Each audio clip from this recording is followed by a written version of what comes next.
আপনি দেখছেন news now আমরা জানি কোনটা খবর। नमस्ते, आप सभी देख रहे हैं न्यूज नाउ में आज का समाचार। मुख्यमंत्री डॉक्टर मानिक शाह ने गुरुवार को भाजपा जनजातीय मोर्चा की चिंता बैठक में भाग लेते हुए कहा कि भाजपा समय समय पर आत्म आलोचना के माध्यम से भाजपा की दिशा भविष्य की दिशा को तय करने के लिए बैठकें आयोजित करती रहती है। बीजेपी त्रिपुरा प्रदेश जनजातीय मोर्चा की चिंतन बैठक गुरुवार को आयोजित की गई। मुख्यमंत्री डॉक्टर मानिक शाह राजधानी के एक प्राइवेट होटल में आयोजित इस बैठक में उपस्थित थे। मुख्यमंत्री डॉक्टर मानिक शाह ने कहा कि यह बैठक राज्य में जनजातियों के जीवन स्तर में सुधार के लिए केंद्र सरकार और राज्य सरकार द्वारा की जा रही योजनाओं पर प्रकाश डालने के लिए आयोजित किया गया है। मुख्यमंत्री ने बताया कि बैठक में सहयोगी IPFT और टिपरा मोथा के प्रतिनिधि भी मौजूद थे। যাতে আগামী দিন তাদের জীবন আর অর্থনৈতিক ইনফ্রাস্ট্রাকচার স্কুল এডুকেশন কলেজ সব মিলিয়ে তাদের খেলাধুলা সব মিলিয়ে ওনাদের যাতে উন্নতি সাধন হয় মাননীয় প্রধানমন্ত্রীজি সেই বিষয়ে উনি অত্যন্ত জোরালোভাবে উনি বক্তব্য প্রায়শই রাখেন এবং বক্তব্য না উনি কিন্তু প্রধানমন্ত্রী নরেন্দ্র মোদীজি জনজাতিদের জন্য কি করেছেন পাশাপাশি দেশের জন্য কি করেছে আবার আমাদের রাজ্য সরকার আমরা কি করেছি সেই বিষয়ে এখানে আলোচনা হয় এবং তাতে করে এই যে চিন্তন বিষয় বিভিন্ন বিষয় আলোচনা হয় তো এই সমস্ত বিষয় এখানে আজকে আলোচনার জন্য এই চিন্তন বৈঠক আমাদের সাথে অলরেডি IPFTর আমাদের সাথে আছে অলরেডি অ্যালায়েন্স পার্টনার মধ্যেও আমাদের সাথে আছে ওনারাও কিন্তু জনজাতি গোষ্ঠী সম্প্রদায়েরই একটা পার্টি তো সেই জায়গার মূলত তো সেই জায়গায় এইসব টোটাল বিষয়ে আজকে এখানে নিজেদের যে আত্মসমালোচনা এবং আগামী দিনে সেটাকে আত্মসমালোচনার মাধ্যমে নিজেকে কোন দিশায় আগামী দিন চলা উচিত সেই বিষয়ে চিন্তাধারা করা এবং ভারতীয় জনতা পার্টিকে শক্তিশালী করা। আমরা সবাই জানি যে বিশ্বের সর্ববৃহৎ পার্টি হচ্ছে ভারতীয় জনতা পার্টি ভারতবর্ষে তো বটেই এত সংখ্যক মেম্বার এখন পর্যন্ত ভারতবর্ষে আর কোনো পার্টিতে দেখা যায় তো সেই পার্টির আমাদের জনজাতি শ্রেণীর যারা আছেন ওনারা তো আছেনই প্লাস মাননীয় প্রধানমন্ত্রীজি বলছেন যে যারা পিছিয়ে পড়া বর্গ আছে তো পিছিয়ে পড়া বর্গের মধ্যে আমাদের SC মোর্চা আছে এখানে ST তো আজকে হচ্ছে এখানে তাছাড়া OBC মোর্চা আছে যারা কৃষক যারা আছে কৃষকদের নিয়ে আমাদের মোর্চা আছে এরকম বিভিন্ন মোর্চা আপনারা সবাই জানেন মহিলা মোর্চা আছে যুব মোর্চা আছে। 2011 की नवीनतम जनगणना के अनुसार राज्य में जनजातीय आबादी कुल जनसंख्या का 31% है। राज्य में वर्तमान में 20 पंजीकृत जनजातीय समूह है जिसमें से दारलोंग जनजातीय समूह सबसे नया पंजीकृत समूह है। उल्लेखनीय है कि राज्य सरकार ने वित्तीय वर्ष 2025-26 में TTAADC के विकास के लिए 862 करोड़ रुपए आवंटित किए हैं। राज्य सरकार ने इस राशि का 1/4 हिस्सा पहले ही जारी कर दिया है। इसके अलावा राज्य सरकार ने एक्स्ट्रा बजटरी फंड के तहत TTAADC को अलग से 100 करोड़ रुपए अतिरिक्त दिए हैं। इतना ही नहीं, राज्य सरकार ने जनजातीय क्षेत्र के विकास और जनजातीय समुदायों की सामाजिक आर्थिक स्थिति में सुधार के लिए Tripura rural economic development and service delivery project के तहत वर्ल्ड बैंक की सहायता से $175 मिलियन खर्च करने की योजना बनाई है। Bureau report news now. बाल विवाह रोकथाम के लिए आयोजित एक कार्यक्रम को संबोधित करते हुए मुख्यमंत्री डॉक्टर मानिक शाह ने कहा कि राज्य सरकार विवाह से पहले रजिस्ट्रेशन अनिवार्य करने पर विचार कर रही है। गुरुवार को de addiction and prevention of child marriage theme से एक कार्यक्रम का आयोजन किया गया। गांधीग्राम स्कूल में आयोजित इस कार्यक्रम में मुख्यमंत्री डॉक्टर मानिक शाह भी उपस्थित रहे। मुख्यमंत्री डॉक्टर मानिक शाह ने कहा कि राज्य सरकार राज्य में बाल विवाह को रोकने के लिए प्री मैरिटल रजिस्ट्रेशन अनिवार्य कर रही है। मुख्यमंत्री ने कहा कि राज्य के कुछ जिलों में बाल विवाह के आंकड़े अभी भी काफी ऊंचे हैं। 18 বছরের নিচে কোনো অবস্থায় বিয়ে দেওয়া সম্ভব নয়। প্রচুর পুলিশি ব্যবস্থা হয়েছে। পুলিশ গিয়ে ত্রিপুরাতে বিভিন্ন জায়গায় কয়েকটা স্পেসিফিক জেলা আছে সেখানে বাল্য বিবাহের যে সংখ্যা প্রচুর। আমি এই নিয়ে প্রচুর বৈঠক করেছি। আমি ডিস্ট্রিক্টও বৈঠক করেছি। আমাদের সেক্রেটারিয়েটও আমি বৈঠক করেছি।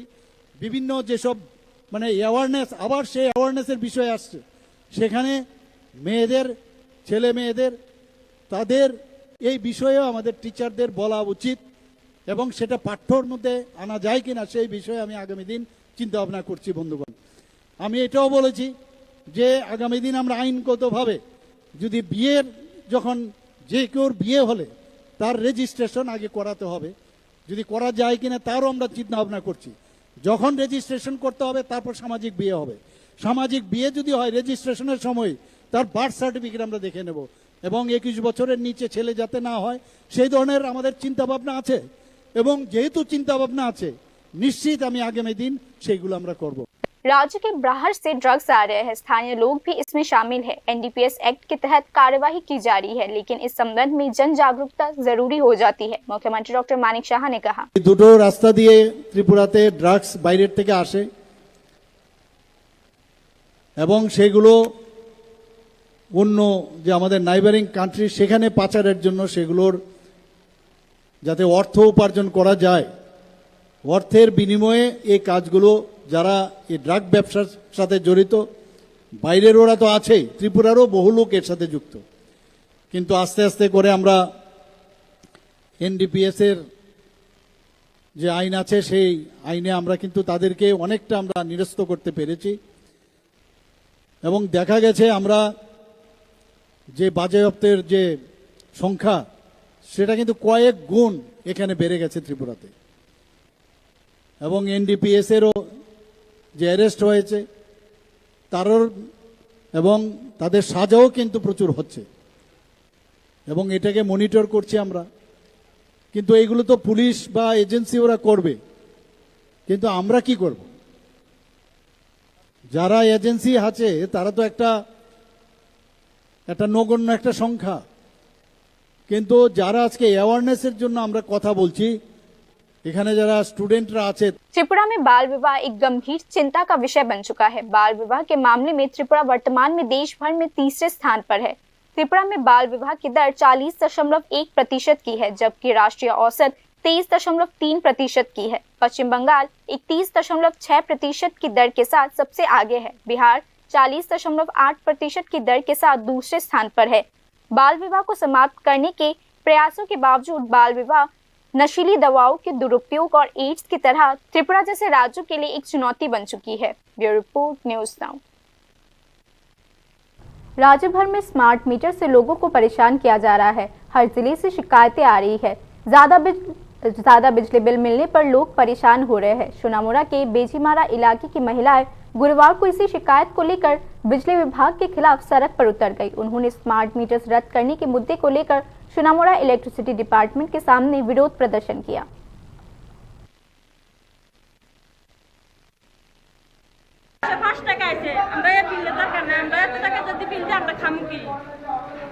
আগে কিরকম আসতো? আগে 180 টাকা 173 টাকা এরকম করি, আগের টাকা কম করে মানে আমরা কম চালাইতেছি, এই কারণে না আরো বেশি বিদ্যুৎ খরচ হচ্ছে।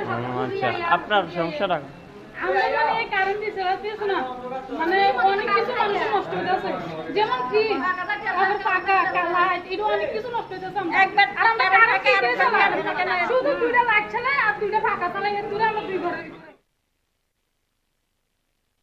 निजीकरण के चलते भ्रष्टाचार का जाल फैलता जा रहा है। ऐसे में आम लोग सवाल उठा रहे हैं कि प्राइवेट कंपनीज के कंट्रोल वाले स्मार्ट मीटर्स में उपभोक्ताओं के हित सुरक्षित की गारंटी कौन लेगा।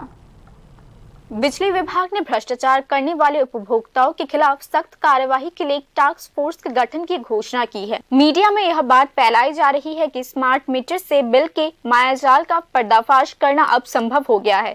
क्या इससे आम लोगों को राहत मिली है या उनके मन में पल रहे चिंताएं और कई गुना बढ़ चुकी है? इस पर अटकलें लगाई जा रही है। चिंता की जड़ यह है कि बिजली क्षेत्र को प्राइवेट कंपनीज के हाथों में सौंपा जा रहा है। यह लगभग तय है कि प्राइवेटाइजेशन के जरिए बिजली निगम की समग्र गतिविधियों में भ्रष्टाचार का जाल फैल रहा है और यही से आम लोगों के मन में स्मार्ट मीटर्स को लेकर चिंताएं पैदा हो रही है। निगम के विभिन्न उपखंड क्षेत्रों में कितने उपभोक्ता नियमित रूप से बिल जमा करा रहे हैं और कितने उपभोक्ता बिल नहीं भर रहे हैं, यह बात बिजली विभाग या बिजली निगम को पता नहीं है। वर्तमान में राज्य के 10 लाख उपभोक्ताओं में से 49% नियमित रूप से बिल जमा करा रहे हैं। पिछले साल यह दर 39% की थी। परिणाम स्वरूप निगम पर 450 करोड़ रुपए का बकाया बन चुका है। त्रिपुरा स्टेट इलेक्ट्रिसिटी कॉर्पोरेशन ने स्वयं एक प्रेस कॉन्फ्रेंस में यह जानकारी दी। कानूनी उपभोक्ता यानी आम आदमी सवाल कर रहे हैं कि इस विफलता के लिए कौन जिम्मेदार है। जहां यह नियम है कि अगर किसी उपभोक्ता पर लगातार 3 महीने का बकाया हो जाता है तो उसके घर, दुकान या संस्था का बिजली कनेक्शन काट दिया जाता है, तो कितने लोगों के कनेक्शन काटे गए हैं। यह सवाल आम आदमी का है कि विद्युत निगम या विद्युत विभाग इसका खुलासा क्यों नहीं कर रहे। निजी संस्थानों की गतिविधियों पर निगरानी रखने की व्यवस्था अब तक क्यों नहीं बनाई गई है, उस पर भी सवाल उठाए जा रहे हैं। निजी कंपनी फिटको ने निगम पर 150 करोड़ रुपए का बकाया कैसे छोड़ दिया। रतनलाल नाथ इस सवाल का जवाब क्यों नहीं दे रहे हैं, इस पर भी आम लोग सवाल उठा रहे हैं। क्या राज्य भर में स्मार्ट मीटर्स लगाने से पहले राज्य सरकार इसके समग्र प्रबंधन और सुरक्षा की गारंटी दे सकती है, इस पर भी सवाल उठाए जा रहे हैं। क्या मीटर्स की गुणवत्ता परखने की जिम्मेदारी बिजली निगम के हाथों में है। बिजली मंत्री या बिजली निगम इसका जवाब क्यों नहीं दे रही है, इस पर भी सवाल उठाए जा रहे हैं। स्मार्ट मीटर्स का मामला पूरी तरीके से प्राइवेट कंपनीज के हाथों में है। यह पूरी परियोजना advance metering infrastructure system provider के अधीन आती है। सरकार की इसमें कोई भूमिका नहीं है। Tata power, Adani energy solution, techno electric, Genus power infrastructure limited के अलावा कुछ विदेशी कंपनीज भी स्मार्ट मीटर्स लगा रहे हैं। स्वाभाविक रूप से आम लोगों का दावा है कि मीटर की गुणवत्ता का मुद्दा मुख्य मुद्दा है। एक प्राइवेट कंपनी के हाथों में बिजली उपभोक्ताओं का हित कितना सुरक्षित है, इस पर भी सवाल स्वाभाविक है। एडवांस टेक्नोलॉजी के बारे में हर व्यक्ति को सही जानकारी होती है, यह निश्चित रूप से कहना संभव नहीं है। हालांकि लोग सामान्य बुद्धि के आधार पर पूरे प्रबंधन के बारे में कुछ बेहद सरल सवालों के जवाब ढूंढ रहे हैं। देश में जब भी ईवीएम के सुचारू संचालन को लेकर सवाल उठाए जाते हैं, तब चुनाव आयोग एक इररिफ्यूटेबल तर्क के रूप में कहती है कि ईवीएम इंटरनेट या वाईफाई से जुड़ी हुई नहीं है। नतीजतन बाहर से इसका संचालन किसी तरीके से भी संभव नहीं है।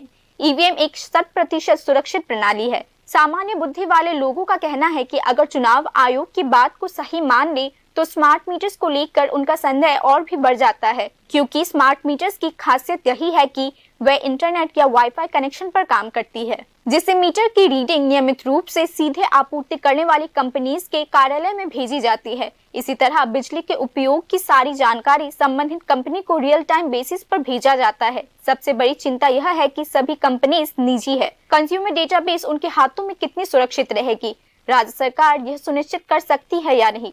इसी तरीके से बिलिंग क्षेत्र में भी बदहाली छाई हुई है। कुल मिलाकर आम आदमी की मांग यह है कि स्मार्ट मीटर्स की गुणवत्ता जांच और डेटाबेस की सुरक्षा जैसे मुद्दों को महत्व दिया जाए। निजी कंपनीज हमेशा मुनाफे की बात सोचती। अगर प्रक्रियागत कारणों से भी बिल में कोई गड़बड़ी होती है तो किसी के लिए उसका पता लगाना संभव नहीं होगा। इसके अलावा स्मार्ट मीटर्स बेहद संवेदनशील होते हैं। एक भी छोटी सी गलती उपभोक्ताओं की जेब खाली कर सकती है। दूसरी ओर राज्य के बिजली उपभोक्ताओं में यह डर है कि डेटाबेस का इस्तेमाल साइबर सिक्योरिटी रिस्क को बढ़ाने के लिए किया जा सकता है। Bureau report, news now. गुरुवार को पूर्व केंद्रीय मंत्री प्रतिमा भौमिक का एस्कॉर्ट वाहन दुर्घटनाग्रस्त हो गया। इस घटना में 3 टीएसआर जवान भी घायल हो चुके हैं। एक की हालत गंभीर होने पर उसे जीबी हॉस्पिटल में भर्ती कराया गया है। इसी बीच पुलिस दुर्घटना के कारणों की जांच कर रही है। पुलिस ने बताया कि पूर्व केंद्रीय मंत्री प्रतिमा भौमिक का एस्कॉर्ट व्हीकल मेलाघाट थाने से सटे इलाके में दुर्घटनाग्रस्त हो गया। बाकी की खबरें अंतराल के बाद। আপনি দেখছেন নিউজ নাও, আমরা জানি কোনটা খবর। প্রথম আলো এলো শুদ্ধ সকাল, শুদ্ধ সলিলে আজ বাজালো ত্রিতাল, মন্দিরে শুদ্ধ পূজার ধ্বনি, অগ্নি শুদ্ধ হলো সিঞ্জিনি, পরিণীতা নারী তুমি অনুপমা, শুদ্ধ সোনায় সাজো হে নিরুপমা। শুদ্ধতার স্বর্ণ মন্দির, কালিকা জুয়েলার্স, আগরতলা। একটু চেষ্টাতেই দুল লেগে যায় নববধূর কানে, একটু চেষ্টাতেই মানিয়ে নেওয়া যায় বিবাহিত জীবনে। নানা অনুভূতি জড়ানো বিয়ের গয়না, শ্যাম সুন্দর কোম্পানি জুয়েলার্স। আপনি দেখছেন নিউজ নাও, আমরা জানি কোনটা খবর। बाकी की खबरें कुछ इस प्रकार है। राज्य सरकार से की सहयोगी पार्टी आईपीएफटी अलग राज्य की मांग को लेकर 2026 में होने वाली एडीसी चुनाव लड़ेगी। मंत्री शुक्लाचरण नोआतिया ने गुरुवार को पार्टी की संगठनात्मक बैठक में इसकी घोषणा की। आईपीएफटी 2026 में होने वाले एडीसी चुनावों में 2021 से बेहतर प्रदर्शन करेगी। ऐसे में लोग पार्टी में वापस आ रहे हैं। मंत्री शुक्लाचरण नोआतिया ने गुरुवार को आईपीएफटी के संगठनात्मक बैठक में यह बात कही। आज अगरतला प्रेस क्लब में आईपीएफटी की संगठनात्मक बैठक आयोजित की गई।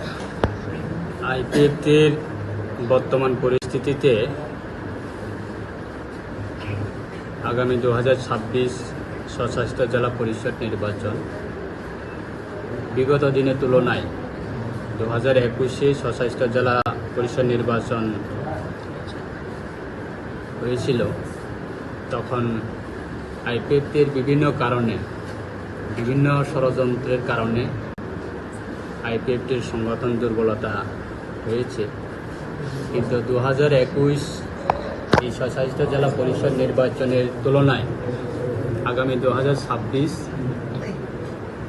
স্বশাসিত জেলা পরিষদ নির্বাচনে যথেষ্ট আইপিএফটির ভূমিকা রয়েছে। বর্তমান পরিস্থিতিতে সারা রাজ্যে আমাদের দল বিগত দিনের তুলনায় বর্তমানে অনেক আপগ্রেডেশন হয়েছে। যারা একসময় দল ছেড়ে বিভিন্ন দলে চলে গেছিলেন, তারা পুনরায় সারা রাজ্যের প্রত্যেকটা আমাদের বিভাগীয় কমিটি প্রত্যেক দিনে যোগদান সভা চলছে। যথেষ্ট আমাদের আইপিএফটি দলের আগামী এডিসি নির্বাচনে যথেষ্ট ভূমিকা থাকবে। सरकार के सहयोगी आईपीएफटी ने कहा कि वह इस वर्ष एडीसी चुनाव अलग राज्य की मांग को लेकर लड़ेंगे। যখন সময় আসবে আমরাও প্রস্তুতি নিচ্ছি। আমাদের সর্ব শক্তি নিয়ে আমাদের দল প্রত্যেক দিনে প্রত্যেকটা প্রান্তে দল সাজানোর ক্ষেত্রে যথেষ্ট দায়িত্ব নিয়ে কাজ করছে। এই আশা রাখছি আগামী এডিসি নির্বাচন আমাদের দলের বিগত দিনের তুলনায় আগামী 2026 নির্বাচন খুব ভালো ফলাফল হবে, সেটা আমাদের বিশ্বাস। স্যার, কি এজেন্ডা নিয়ে মানুষের কাছে যাবে? এজেন্ডা আমাদের অন্যান্য দলের মতো বিভিন্ন সময়ে বিভিন্ন দাবিগুলি উঠে আছে, সেরকমভাবে আমাদের দল পরিস্থিতি বুঝে আমাদের দল বিগত 15 বছর সাংগঠনিক বিভিন্ন কর্মসূচি নিয়ে আমরা মাঠে ছিলাম। মূলত দাবি হচ্ছে আমাদের স্বশাসিত জেলা পরিষদ নির্বাচনকে পূর্ণাঙ্গ রাজ্য, আলাদা রাজ্য দাবি নিয়ে। তো আমাদের স্বর্গীয় প্রাক্তন রাজ্য সরকারের মন্ত্রীও ছিলেন এবং দলের সুপ্রিমোও ছিলেন এবং ফাউন্ডার ছিলেন স্বর্গীয় এনসি দেববর্মা। ওনার আইডিওলজি নিয়ে আমরা বর্তমান পরিস্থিতিতে আমরা রয়েছি। আগামী দিনেও ওনার আইডিওলজি নিয়ে আমাদের এই দল এগিয়ে যাবে। সেই কর্মসূচিতে আমাদের আগামী দিনে भूमिका। 2021 के Tripura tribal area autonomous district council election में जिसमें 30 सीटें थी, टिपरा मोथा ने 18 सीटें जीती। वहीं सत्तारूढ़ बीजेपी ने 12 सीटों पर चुनाव लड़ा था और 9 सीटें जीती। बीजेपी के सहयोगी होने के बावजूद आईपीएफटी एक भी सीट नहीं जीत सकी। ये report news now. तेलामुड़ा sub division में जंगली दंतेल हाथियों के हमले से किसानों और फसलों को दोनों को नुकसान हो रहा है। ट्राइबल वेलफेयर मिनिस्टर विकास देबबर्मा ने इस मुद्दे पर गहरी चिंता व्यक्त की है। जनजाति कल्याण मंत्री ने चाकमा घाट के जुरायलोंग बारीहट किसानों के साथ इस मुद्दे पर चर्चा व्यक्त की। हाथियों का यह समूह रात के अंधेरे में खेतों में घुसकर फसलों को नष्ट कर रहा है। विकास देबबर्मा ने कहा कि इससे न केवल फसलें नष्ट हो रही है बल्कि किसानों की आजीविका भी प्रभावित हो रही है। जनजाति कल्याण मंत्री ने कहा कि इस मुद्दे पर उन्होंने वन मंत्री और वन विभाग के साथ पहले ही चर्चा किया है और वे आशा व्यक्त करते हैं कि जल्द ही इस पर प्रभावी कदम भी उठाए जाएंगे।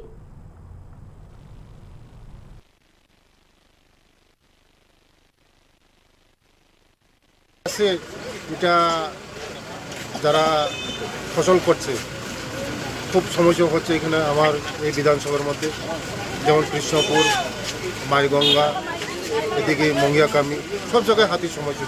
এটা আমরা কীভাবে সমাধান করা যায়, আমি ফরেস্ট মিনিস্টারের সঙ্গে কথা বলেছি, আমরা দেখছি কীভাবে এই হাতির সমস্যাগুলি সমাধান করা যায়। पुलिस स्टेशन के ओसी स्तर पर फेरबदल किया गया है। राज्य सुरक्षा प्रशासन ने टोटल 54 ओसीस का ट्रांसफर किया है।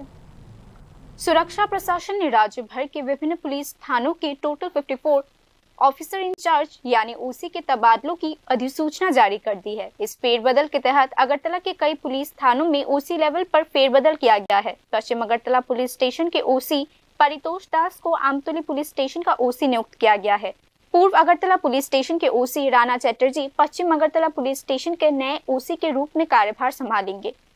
जात्रापुर पुलिस स्टेशन में ओसी सुब्रत दास अब पूर्व अगरतला पुलिस स्टेशन के ओसी का कार्यभार संभालेंगे। आमतौली के ओसी हिमाद्री सरकार का सिधाई पुलिस स्टेशन में ट्रांसफर कर दिया गया है। न्यू कैपिटल कॉम्प्लेक्स थाने के इंचार्ज परजीत मालाकार को अब फुल टाइम ओसी के रूप में नियुक्त किया गया है। महिला पुलिस स्टेशन में पश्चिम महिला थाने की ओसी स्वास्थ्य दास को शिवली दास के स्थान पर विशालगढ़ महिला थाने में भेजा गया है। अन्य महत्वपूर्ण तबादलों में गवर्नमेंट रेलवे पुलिस के ओसी तापस दास को तेलामुरा थाने में, कोलाशौर थाने के ओसी सुकांतो सेन चौधरी को त्रिपुरा पुलिस कंट्रोल बोर्ड में और ख्वाई थाने के ओसी शुबीर मालाकार को दक्षिण त्रिपुरा जिला इंटेलिजेंस ब्रांच में ट्रांसफर किया गया है। एक सुरक्षा अधिकारी ने बताया कि इस फेरबदल का मुख्य उद्देश्य लॉ एनफोर्समेंट एजेंसीज की दक्षता को मजबूत करना और राज्य भर में बेहतर पुलिस व्यवस्था सुनिश्चित करना है। Bureau report, news now. परीक्षा शुरू होने में सिर्फ कुछ ही समय बाकी था, फिर भी शिक्षक स्कूल में नहीं आए। छात्र बारिश में इंतजार करते रहे। घटना उदयपुर तातुआतिला उच्च बुनियादी स्कूल की है।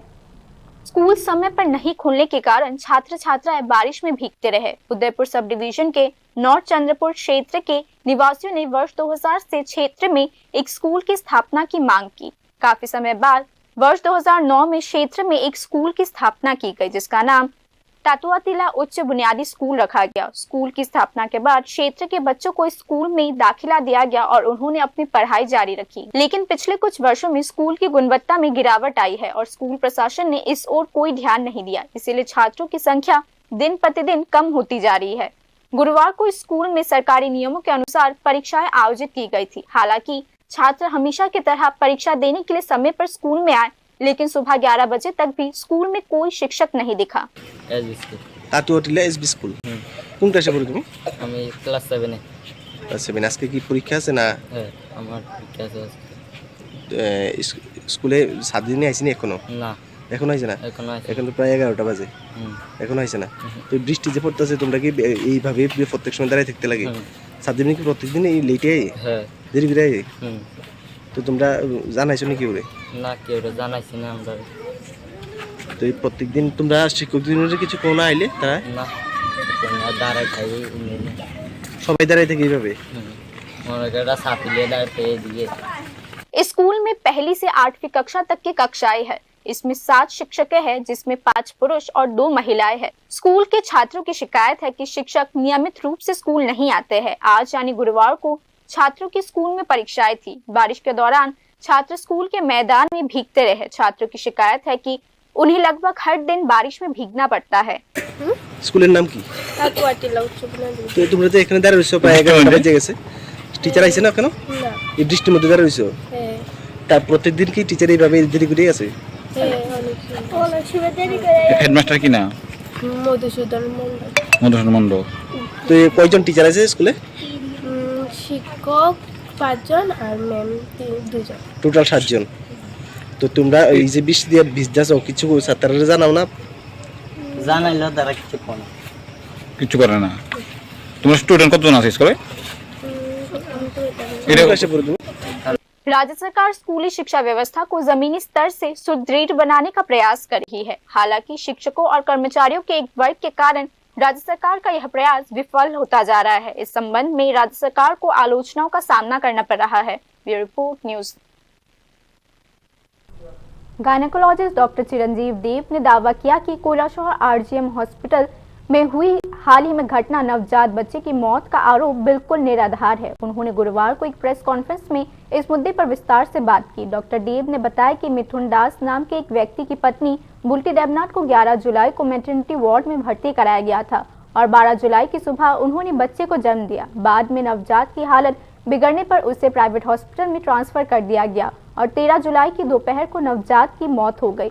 डॉक्टर देव ने आरोप लगाया कि हालांकि बच्चे की मौत शाम को हुई थी, लेकिन उनके पिता मिथुन दास ने दोपहर में हॉस्पिटल सोशल मीडिया पर हॉस्पिटल के बारे में गलत अफवाहें फैलाते हुए पोस्ट कर दिया। डॉक्टर देव का मानना है कि शायद हॉस्पिटल का विकास कुछ लोगों को बर्दाश्त नहीं हो रहा है, इसीलिए यह कदम उठाया गया।